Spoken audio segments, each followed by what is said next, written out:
안녕하십니까. 매 눈으로 세상의 흐름을 읽어드리는 와이타임 정세 분석의 주복일입니다.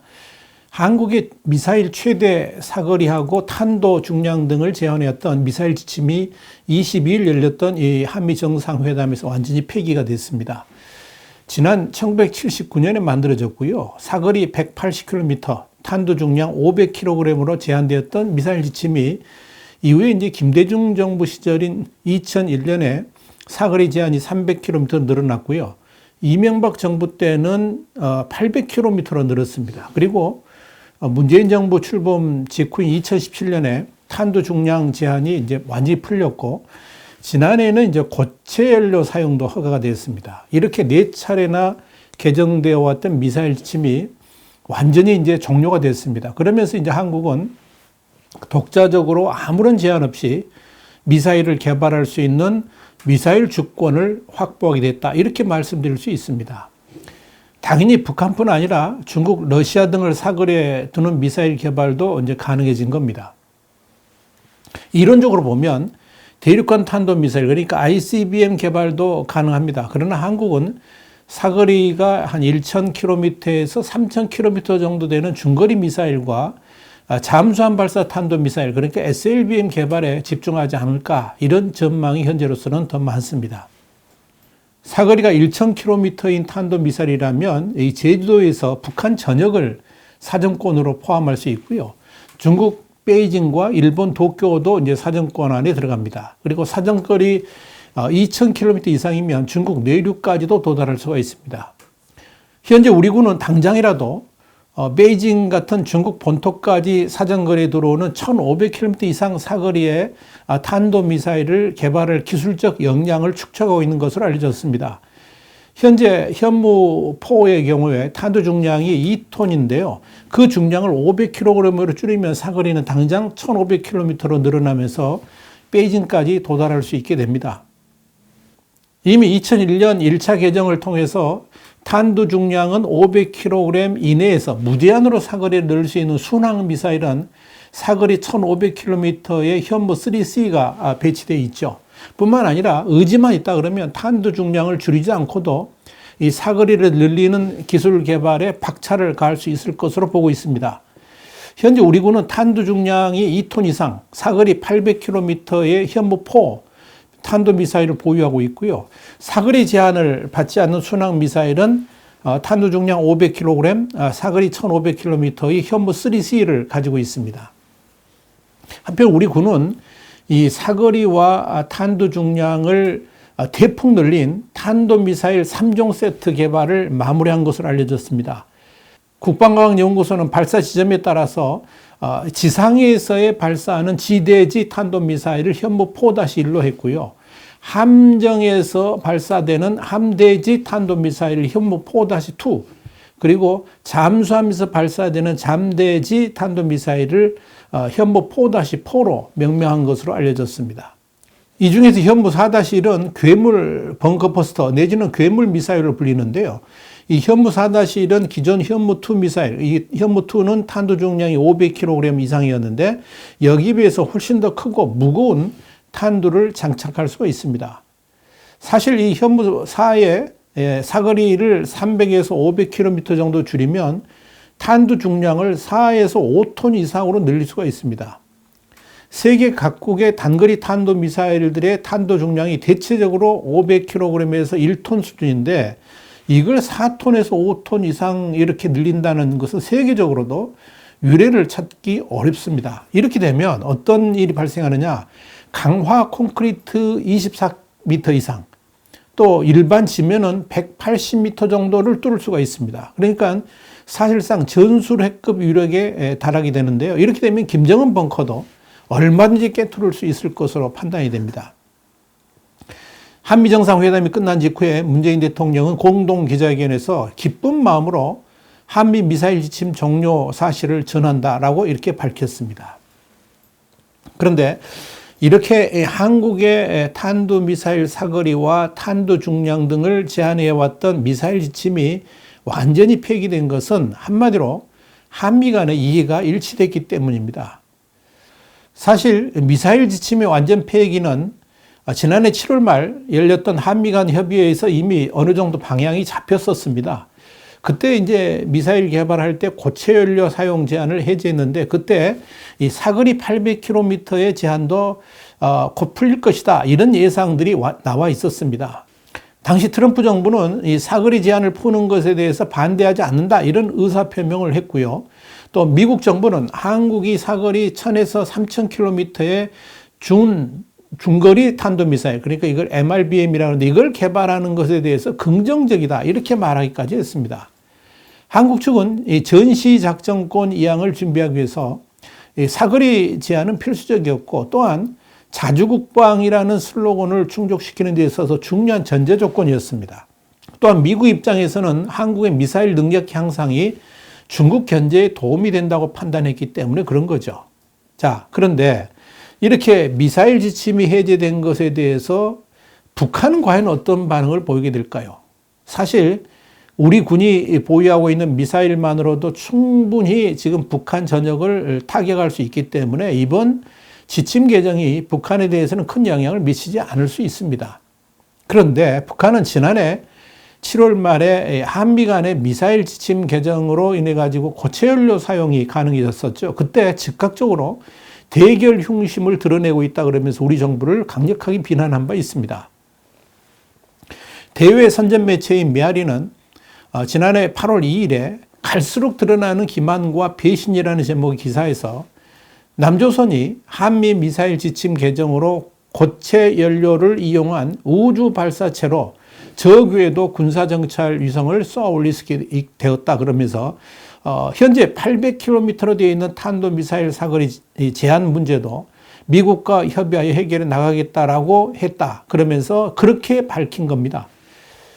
우리 민족끼리라는 선전 매체도 같은 날 남조선 정부가 대화와 평화 등을 언급하면서 군사력을 증강시키고 있다 그랬습니다. 그러면서 이 미국과의 미사일 지침 개정은 남조선군, 그러니까 한국군으로 하여금 군사위성을 저궤도 군사정찰 위성을 쏘아 올리도록 해가지고 북한을 위협하게 만들었다라 그러면서 비난했죠.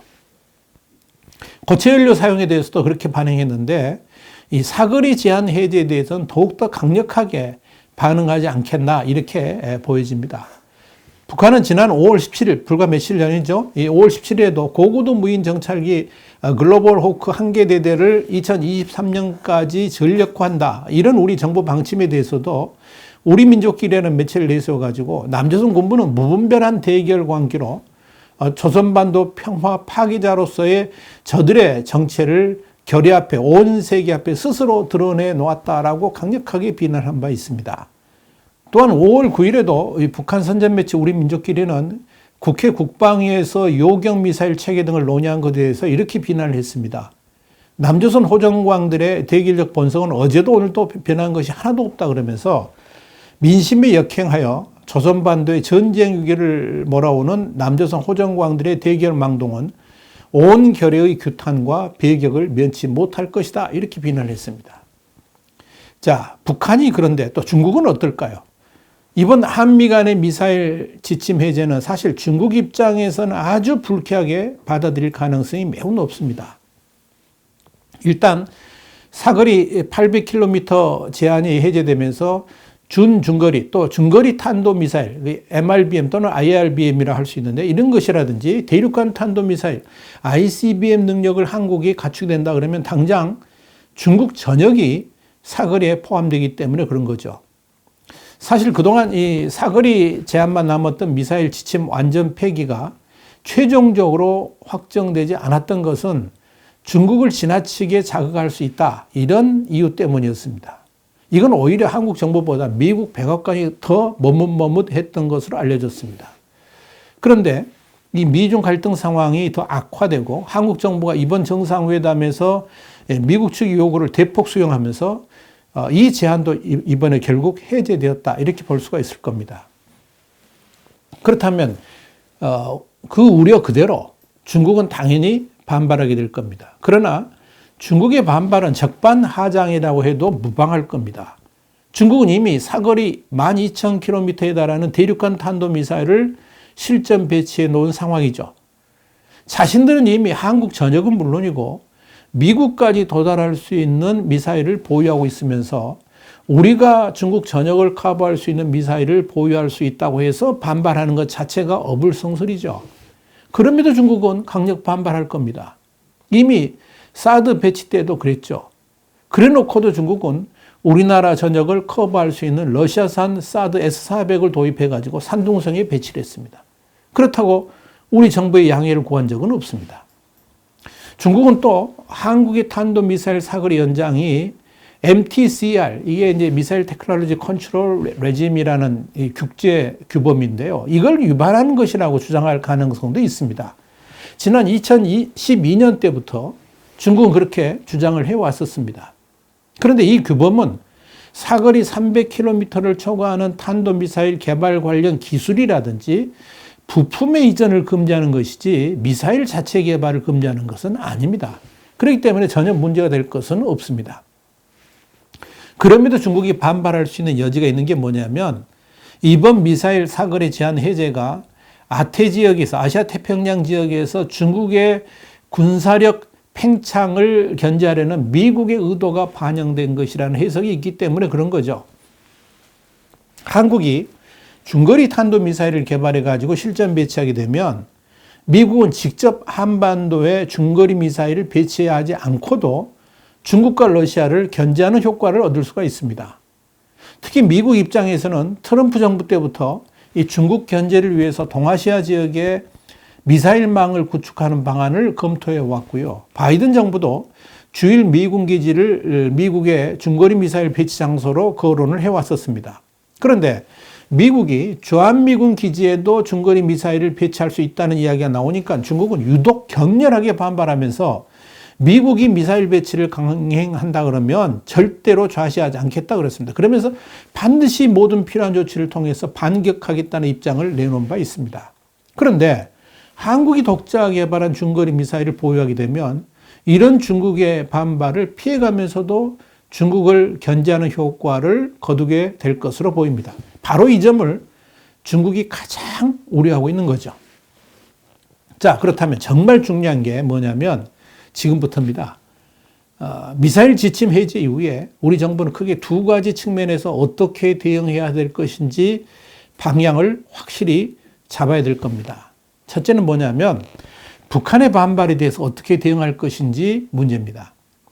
문재인 정부의 남북관계 발전과는 완전히 역방향으로 가는 건데요. 이 미사일 사거리 제한 해제는 당장 남북관계를 더욱더 파국으로 몰고 갈 가능성이 높습니다.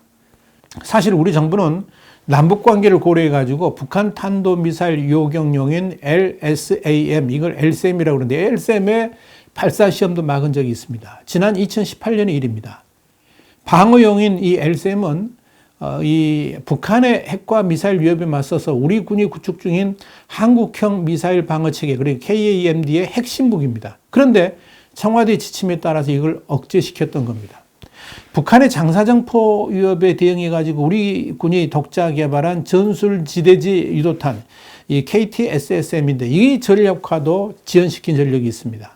GPS 유도 기술을 통해 가지고 북한의 장사정포를 선제 타격하는 킬체인의 핵심인데요. 이 장사정포 킬러라고 불립니다. 그런데 이걸 전력화를 하는데 북한 눈치 보면서 지연시킨 겁니다. 원래 2023년까지 양산을 완료할 계획이었는데 과연 그런 북한의 눈치 보기 행정으로 가능할지 의심스럽습니다. 이뿐 아닙니다. 최신의 전투기를 들으면서도 꼭꼭 숨긴 것이 우리 정부죠. 그래서 군사주권을 포기했다는 비판이 일어섰습니다.